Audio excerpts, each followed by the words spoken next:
toujours perceptible de cette pandémie de Covid-19. Le Gorgorlou, représenté ici par Siressi, qui est aux prises avec ses poches trouées, pas tous, certains peut-être sont dans d'autres situations. Et surtout, il y a cette forte spéculation sur le marché, ce que retient le quotidien Tribune. Nous reviendrons également sur Tribune dans d'autres infos qui concernent également et la politique et autres. La politique qui est à la une de Vox Populi, avec la modification en mode fast-track du code électoral.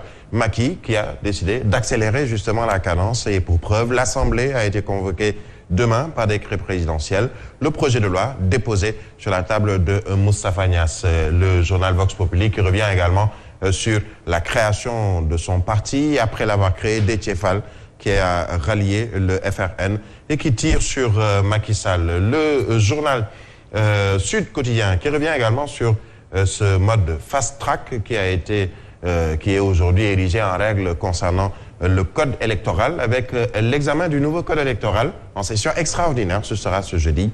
Macky qui réquisitionne l'Assemblée nationale. Autre journal qui revient également sur cette réquisition à l'Assemblée nationale et surtout des députés, c'est Source A, puisque Macky Sall a convoqué l'Assemblée nationale pour la modification du code électoral. Le projet de loi caché aux députés. Le journal Source A qui revient également sur cette sobriété, vous le disiez tout à l'heure en titre de l'accueil à lui réservé lors de la cérémonie de lancement de la deuxième phase du parc industriel intégré de Diamniadio. Macky a décoré Moustapha Diop. Retient ce journal une deuxième phase du parc industriel ou de la plateforme de Diamniadio qui revient à la une du quotidien Le Soleil avec la pose de la première pierre. Un nouveau pas vers l'industrialisation. C'est ce que retient finalement le quotidien Le Soleil. Autre journal, autre actualité, il s'agit du journal Le Quotidien qui revient sur la montée de la criminalité, mais cette fois-ci à Kédougou, on le sait, hors de contrôle pour parler de l'or, puisque c'est une zone qui abrite des sites d'orpaillage. Et l'orpaillage, justement, qui attire le grand banditisme selon le journal Le Quotidien et qui donne des chiffres avec 2 personnes qui ont été abattues par des coupeurs de route. Phase 2 du parc industriel de Diamniadio.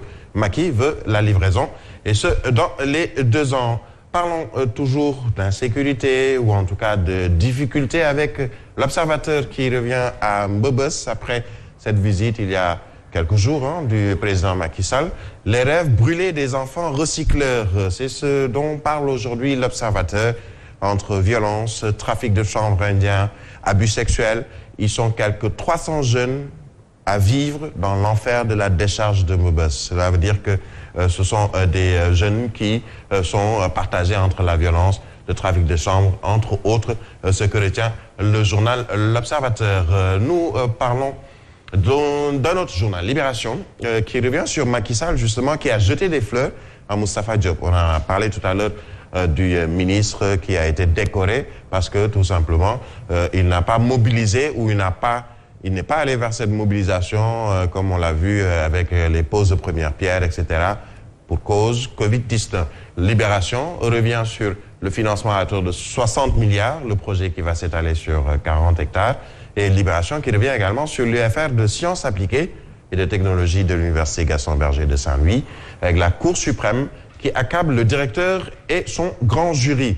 Des étudiants ayant réussi les examens de la licence ont été par la suite, selon Libération, recalés par un grand jury créé par le directeur et ce dans une illégalité totale. Déthié Fall également en renfort pour le Front de résistance nationale.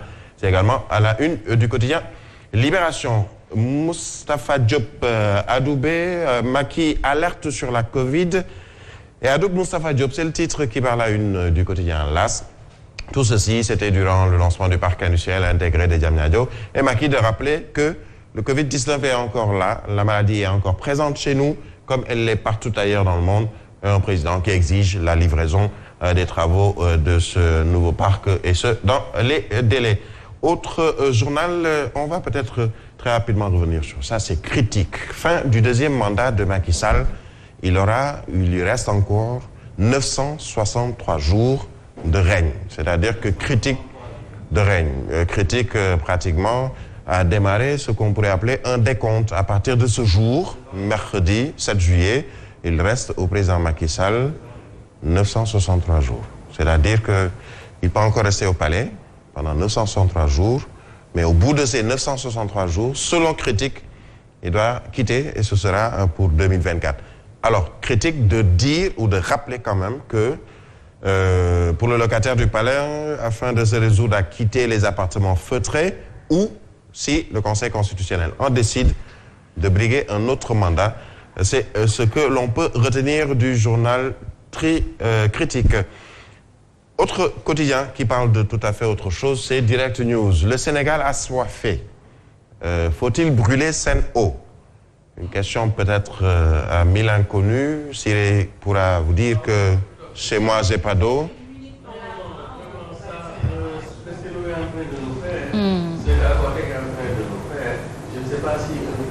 Pas offrir de l'eau, donner de l'eau à son peuple, comment il peut espérer émerger, encore moins parler de révolution industrielle.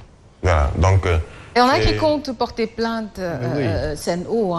On est fatigué, vers Mamel, les Sénégalais ont le droit, si les services qui leur sont rendus, pas seulement par Sen'Eau, par Senelec, par toute autre entreprise qui leur doit justement ce service, surtout les entreprises ou sociétés nationales, tout Sénégalais a le droit de s'en plaindre s'il faut porter plainte.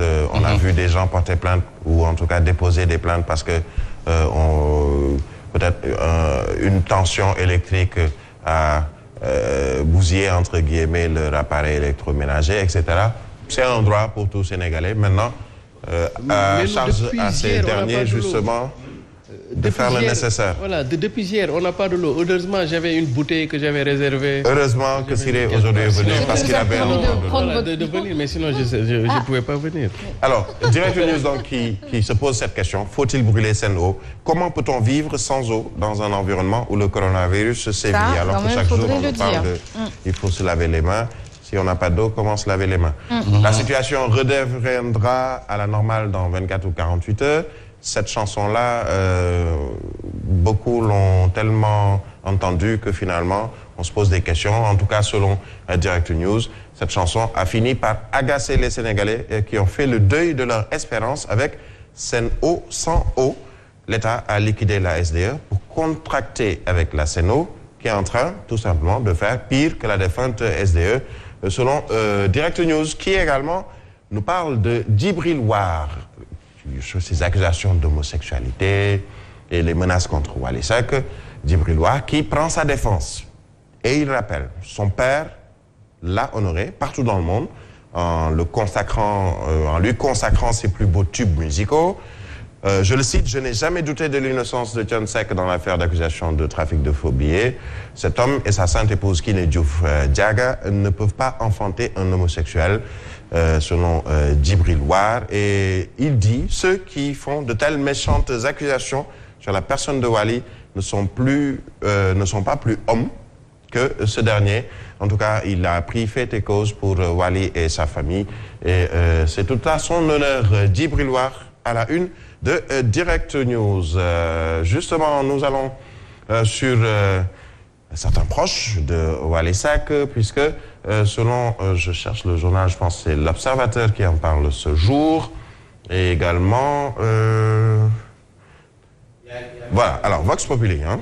Des vidéos de Assane Ndiaye qui prennent la défense de Wally Seck également. Bon, je pense que tout le monde aujourd'hui, dans certains quotidiens, reviennent justement sur ce fait, avec par exemple le Walf Quotidien, sur cette promotion des valeurs LGBTI.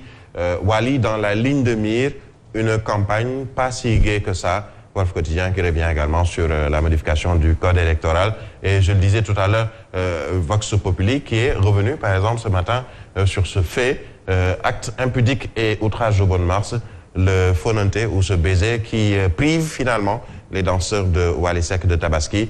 Ils ont écopé d'1 an de prison, dont 1 mois ferme. Et Jamra qui salue un coup d'arrêt judiciaire d'une valeur hautement symbolique selon le quotidien Vox Populi. Et nous allons peut-être terminer sur un autre journal. Il s'agit de... que je cherche. Voilà. Grand Place, avec la troisième vague de Covid-19, le Sénégal a 2 pas du pic de contamination. Ils ont des chiffres avec 1123 nouvelles contaminations, 12 décès en une semaine. Le pays qui est à 34% du pic de contamination selon WAC Remplace, et une responsabilité collective selon Barthélémy Diaz. Malick Gakou a décidé, lui, de suspendre, par exemple, ses tournées, etc. Panne d'oxygène, le fait qui revient à la une de WAC Remplace, et Macky Sall qui en appelle à la vigilance, donc vigilance pour tous. Le Covid-19 est toujours dans ses murs, et surtout, il y a un fait, le vaccin a pratiquement disparu. Bonne lecture, et on se retrouve tout à l'heure pour une revue de presse, pas express, mais au complet. C'est mon terme favori actuellement. Merci beaucoup à Birahim Diadji Touré, qui le dit, il revient tout à l'heure pour la revue de presse. Ce sera juste après.